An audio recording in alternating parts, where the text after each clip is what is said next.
আমরা আজকে একটা চিন্তাশীল এবং একটা গভীর বিষয় নিয়ে একটু আলোচনা করব।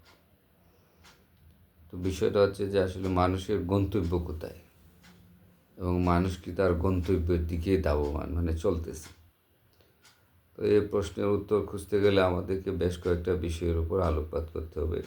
সেটা হলো ধর্ম, দর্শন এবং বাস্তব জীবনের আলোকে। তো ধর্মীয় দৃষ্টিকোণ থেকে আমরা যেটা বুঝি সেটা হলো যে আমাদের ইসলামে বিশ্বাস অনুযায়ী হচ্ছে জান্নাত আর হইল জাহান্নাম।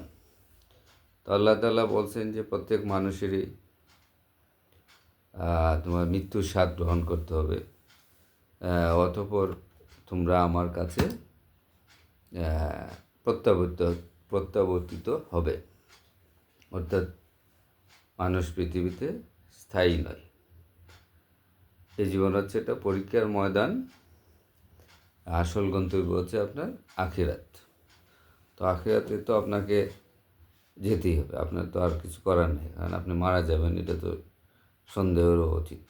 কারণ পৃথিবীতে আজ পর্যন্ত যত মানুষই আসছে কেউ বেঁচে নেই, এবং আগামীতে যারা আসবে বা আমরা যারা আছি তাদেরও বেঁচে থাকার সম্ভাবনা নাই। তো মানুষ কি তার গন্তব্যের দিকে ধাবমান, এটা একটা প্রশ্ন, এটা একটা জটিল বিষয়। হ্যাঁ, মানুষ চাই বা না চাই, আমরা চাই বা না চাই, সচেতনতায় বা অসচেতনতায় প্রতিটি মুহূর্তেই আমাদের গন্তব্য অর্থাৎ মৃত্যুর দিকে আগাইতেছি। তো প্রতিটি শ্বাস আসলে একটা মৃত্যুর দিকে এক ধাপ। প্রতিটি কাজ, আমরা যে প্রতিটি কাজ করি, কথা বলি, সেটা একটা হিসাবের খাতায় একটা লাইন যোগ হলো। প্রতিটি দিন হলো আখিরাতের জন্য আরেকটা মাইল ফলক।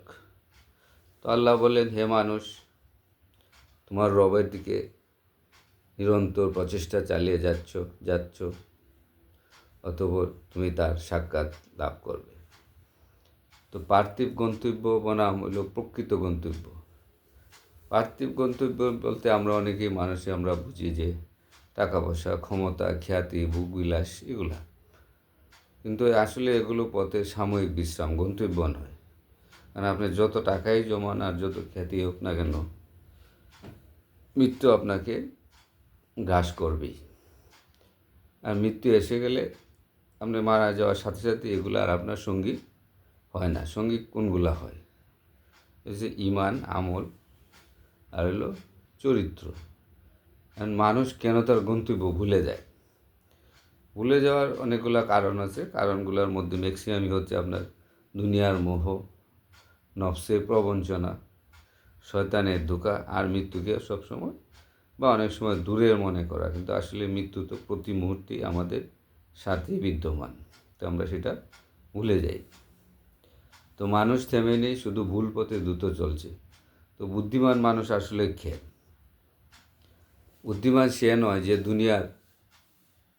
শুধুমাত্র দুনিয়ায় সফল, বরং বুদ্ধিমান হচ্ছে সে জানে সে কোথা থেকে এসেছে, কেন এসেছে এবং কোথায় ফিরে যাবে।